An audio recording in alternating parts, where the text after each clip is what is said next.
Сабақтың тақырыбы: дүниежүзілік шаруашылықтың салалық құрамы, өндіру, қайта өңдеу салалары, қызмет көрсету саласы. Сабақтың мақсаты: сіздің меңгеретініңіз. Өндіруші өнеркәсіп дегеніміз не? Өңдеуші өнеркәсіп дегеніміз не? Қызмет көрсету аясы дегеніміз не? Сіздің білетініңіз: шаруашылық түрлерін жіктеу, өндіруші және өңдеуші сала, қызмет көрсету саласы.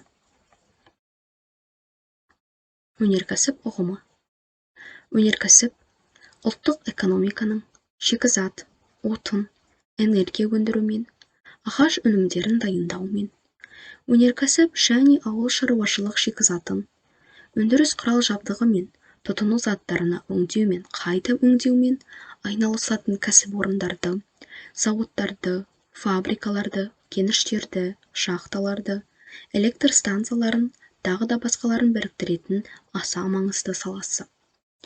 Екі үлкен топтан өндіруші және өңдеуші өнеркәсіптен тұрады. Жалпы, дүниежүзілік шаруашылық салалары үш саладан тұрады. Олар: өндіруші, өңдеуші, қызмет көрсету саласы. Өндіруші салаға отын энергетика кешені, мұнай, газ, көмір, металлургия кешені, қара және түсті металлургия жатады. Өңдеуші салаға машина жасау, химия өнеркәсібі, жеңіл өнеркәсіп, тамақ өнеркәсібі, орман, ағаш өңдеу салалары жатады. Қызмет көрсету саласы өндірістік және өндірістік емес болып екіге бөлінеді. Өндіруші өнеркәсіп. Өндіруші өнеркәсіпке мұнай, газ, көмір, шымтезек, тақтатас, тұз, қара және түсті металл кентастарын, металлургия үшін кентасқа жатпайтын құрылыс материалдарын өндіру, ағаш дайындау, энергетикалық шикізат алу, тағы да басқалары жатады. Өндіруші өнеркәсіптің жетекші салаларының бірі отын энергетикалық кешен. Отын өнеркәсібі мен электр энергетикасын біріктіреді. Оның негізгі міндеті халықты шаруашылықтың барлық салаларын қамтамасыз ету үшін энергияның әр түрін өндіру және сыртқа шығару. Отын энергетикалық кешен отынды өндіру мен оны алғашқы өңдеуді, электр энергиясы мен жылу өндіру, оларды тұтынушыларға электр жеткізу желісі мен құбыр арқылы жеткізіп беру процестерін қамтиды. Қазақстанда электр энергиясының өндірілуі көмірден 72%, гидроресурстардан 12,3%, газдан 10,6%, мұнайдан 4,9% мөлшермен есептелінеді. Металлургиялық кешен, түсті металлургия. Республика аумағында түсті, сирек, шашыраңқы және асыл металдардың 25 түрін қамтитын кең көлемде тауар өнімдері өндіріледі. Өнеркәсіптік өндірістің жалпы көлемінде түсті металлургияның меншікті салмағы 12%-дан асады. Қазба кендерінен мыс, қорғасын, мырыш, титан, магний, сирек металдар өндіріледі. Түсті металлургияның жеке меншік шикізат базасы бар және онда технологиялық процестердің барлық кезеңі орын алады. Қара металлургия. Қазақстан темір кенінің қоры бойынша дүние жүзінде 8-ші орынға ие. Дүниежүзілік қордағы оның үлесі 6%-ды құрайды. Қазақстандық темір кенінің сапасы жоғары. Елімізде өндірілген темір кенінің 70%-дан астамы экспортқа шығарылады. Қазақстанда хром кендерінің үлкен қоры бар. Оның негізінде елімізде ферроқорытпа зауыттары жұмыс істейді. Бірінші тапсырма. Мәтін. Электр энергетикасы энергетиканың басты құрастырушысы. Оның басты міндеті электр энергиясының тұтынушыларын электрлік энергиямен жабдықтау үшін электр энергиясын тиімді жолмен өндіру, тарату, үлестіру.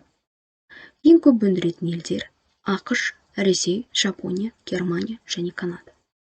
Электр энергиясы өндірісі құрылымында бірінші орында жылу энергиясы, екінші орында гидравликалық, үшінші орынды атом энергиясы алып отыр. Тапсырма. Электр энергиясын әлем бойынша ең көп өндіретін мемлекетті көрсет. Өңдеуші өнеркәсіп. Өңдеуші өнеркәсіпке машиналар мен жабдықтар, химиялық өнімдер, цемент және басқа құрылыс материалдары, ағаш өңдеу, жеңіл өнеркәсіп пен тамақ өнеркәсібі, өнімдерін өндіру, өнеркәсіп бұйымдарын жөндеу, тағы да басқалары жатады. Өңдеуші өнеркәсіптің жетекші салалары ол химия және мұнай өнеркәсібі. Химия өнеркәсібі мұнай, табиғи газ, тұздарды және басқа да пайдалы қазбаларды өңдеуге мүмкіндік береді. Өңдеу жолымен алынған материалдардың жаңа түрлерін химия кәсіпорындары мен өнеркәсіптің көршілес салалары пайдаланады. Химия өнеркәсібінің салалық өнімдері пластмасса, химиялық талшықтар мен жіп, автомобильдер мен ауыл шаруашылық машина шиналары, хром қосылыстары, резеңке техникалық бұйымдары, күйдіргіш ойып түсетін өткір сода, кальций карбиді және дәрілік препараттар. Екінші тапсырма. Қазақстанның экономикалық картасы бойынша елімізді өңдеу өнеркәсібінің қандай салалары дамығанын анықтаңдар. Олардың ірі орталықтарын атаңдар. Қызмет көрсету саласы. Кәсіпорындарға, ұйымдарға, сонымен қатар жеке тұлғаларға көрсетілетін алуан түрлі қызмет түрлерін қамтиды.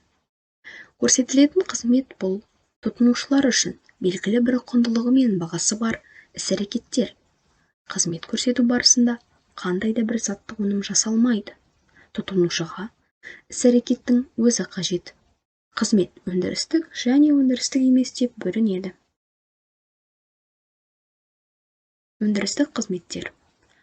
Өндіріске қызмет көрсету бойынша жүк көлігі және байланыс, материалдық техникалық жабдықтау, жабдықтарды жөндеу және ретке келтіру, ақпараттық және консалтингтік қызметтер және тағы да басқалары. Халыққа қызмет көрсету бойынша жолаушылар көлігі, сауда, қоғамдық тамақтану, коммуналдық және тұрмыстық қызметтер, жеке тапсырыспен тігу, киім мен аяқ киім жөндеу, жиһаз әзірлеу және жөндеу, заттарды жуу және химиялық тазарту, тұрмыстық техниканы, көлік құралдарын, пәтерлерді жөндеу, тағы да басқалары. Өндірістік емес қызметтер. Бірінші, жеке тұрмысты жақсартуға қатысты шаштараз, косметикалық білімдер, заттарды жалға беру, пәтер жинау, делдалдық қызметтер. Екінші, дене және рухани қабілеттерді дамытуға қатысты білім алу, денсаулық сақтау, дене шынықтыру және спорт, туризм және демалыс, клубтар, кітапханалар мен ойын-сауық мекемелерінің қызметтері, тағы да басқалары. Ғылыми қызметтер, ғылыми әзірлемелер, зертханалық зерттеулер. Әлеуметтік қызметтер, басқару, қоғамдық тәртіпті қорғау, қорғаныс, тағы да басқалары. Бұл қызметтерді өндірістік, көліктік, әлеуметтік және экономикалық инфрақұрылым кәсіпорындары көрсетеді.